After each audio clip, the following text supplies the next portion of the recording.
Okay na? Yung sa procedure, diretso lang yun. Circuit 1, 1 to 6. Hindi, tigil ka lang ano. Basehan mo yung sa procedure dito sa table. Okay, okay. Intro na, game na.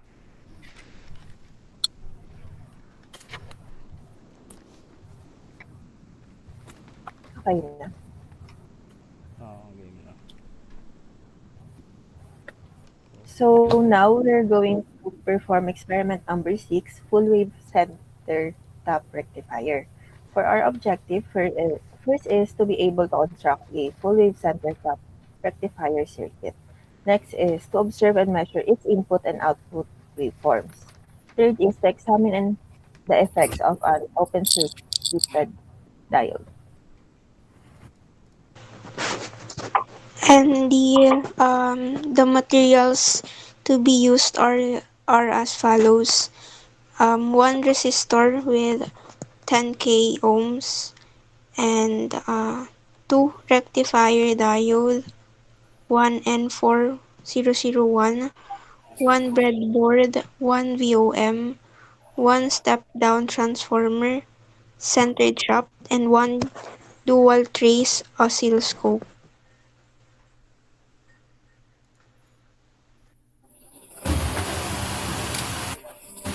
Next for our procedures, first is construct circuit number 1 as shown. Second is observe the circuit input waveform using the oscilloscope. Draw the waveform in graph 1, showing at least 2 complete cycles of the signal. Third is measure and record in table 1 the peak-to-peak value and the frequency of the input signal. Also use the VOM to measure the input or AC voltage. Bale po una. Ito po yung sa una, yung sa oscilloscope.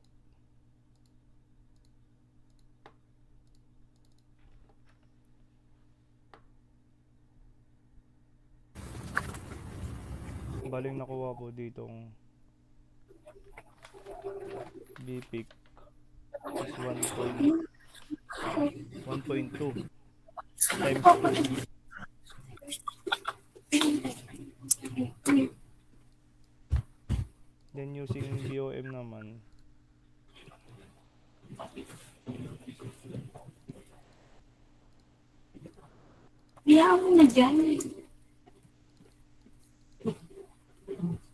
is 1.845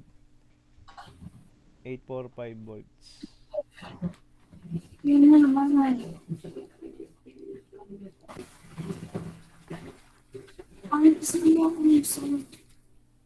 Next po eh.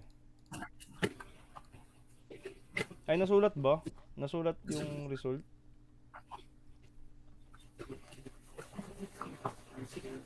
Nasulat mo? Pangalan na ito. Pero, Roan, nasulat mo? Hello. Hindi ko natulat. Ito, sulat mo muna to una. Yung Wait lang. sa unang table. VOM to ah.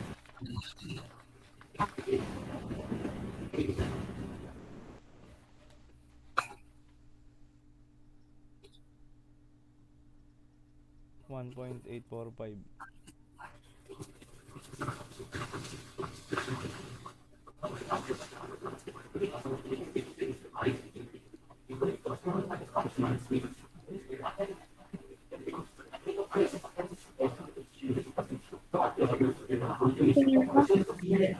Tapos yung sa oscilloscope naman sa akin yung sa ano, sa BPIC.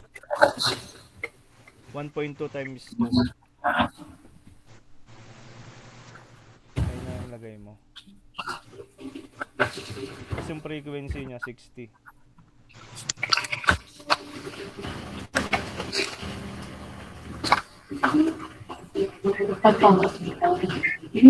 Sound. 1.2 times 2. Kasi scale natin to. Tapos ayun, okay na din Okay. sa akin. Ikaw na pala, Russell. Ay, procedure na. Next. ako na rin ba magbasa? Sige, Sige pre, ikaw na. So, ay, sorry. Diyan ka na.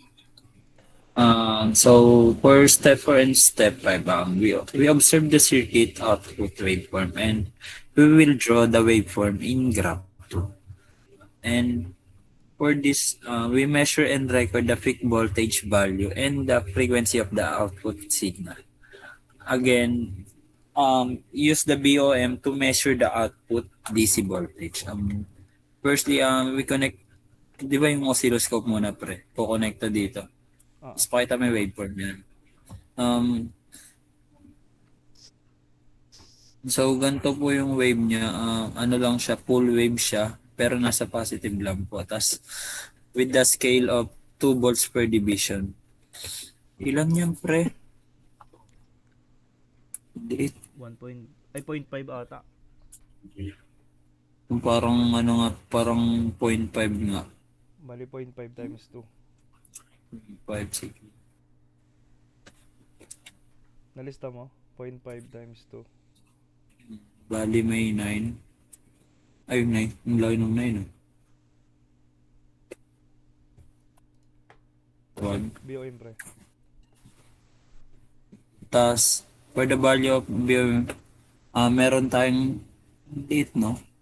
319.36 millivolts. Millivolts. Tapos yung frequency. Yung sa frequency is 60 Hz naman. 60 Hz. Next na pa. Step 6.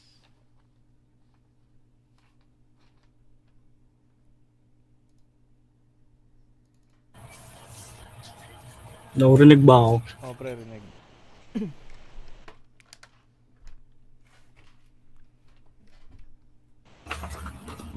For step 6, remove D2 from the circuit and observe the effect on the output waveform. Draw the output waveform in graph 3. Measure and record in table 1 the peak value and frequency of the output signal. Measure the output voltage using the VOM. So, na-remove na po yung diode 2. And sine wave po yung lumalabas. Yung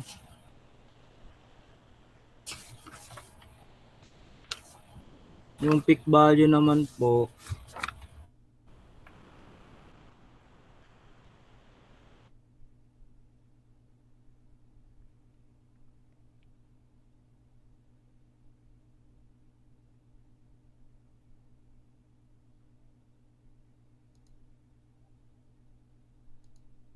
Nawala ba ako?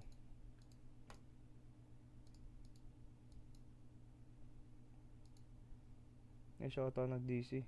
Siya ba?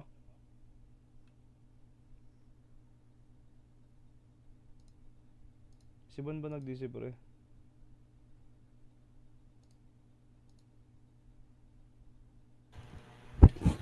Disconnect ata. Bali yung lumabas po dito sine wave. Tapos yung peak niya po is ano ba to? 0.8 ba to? 0.8. Tapos ita times lang sa 2. Bali nakuha po namin is 1.6. Nalagay mo? Palagay na lang ako roon. Sa volts naman is 922.569 millivolts. Tapos yung frequency niya ay 60.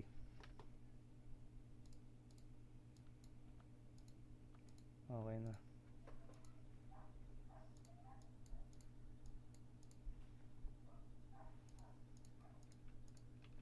Ikaw na pre, maglunod. So, doon naman sa graph 4, step 8 and 9. Step 8, observe the circuit output waveform. draw the waveform in the graph 4. So, i-connect yung itong oscilloscope dun sa sa kabilang dulo ng resistor, kabilang dulo ng resistor. So, magkakaroon siya ng half wave na half wave na graph. And dito lang sa positive side. So, yung VP is around 1, parang 1.1 eh.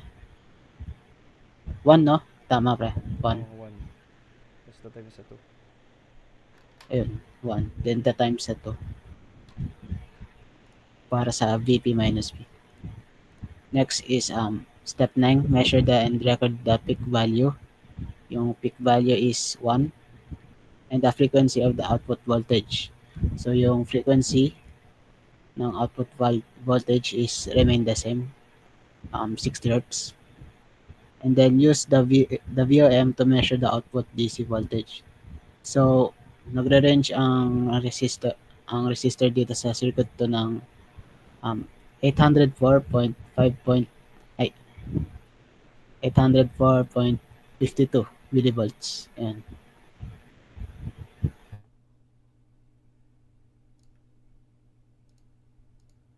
Tapos na ba lahat, pre?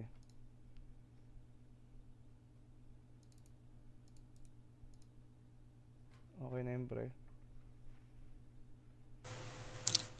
Ano nga uli yung millivolts nung una? Wait lang. Sige, yung may kulang ka pa, lagay na natin. Ay, una ba? 1 point.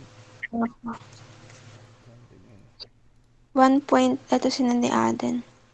845. Mm-mm.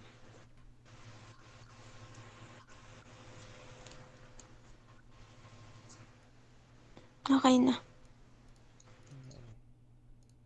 Wait lang.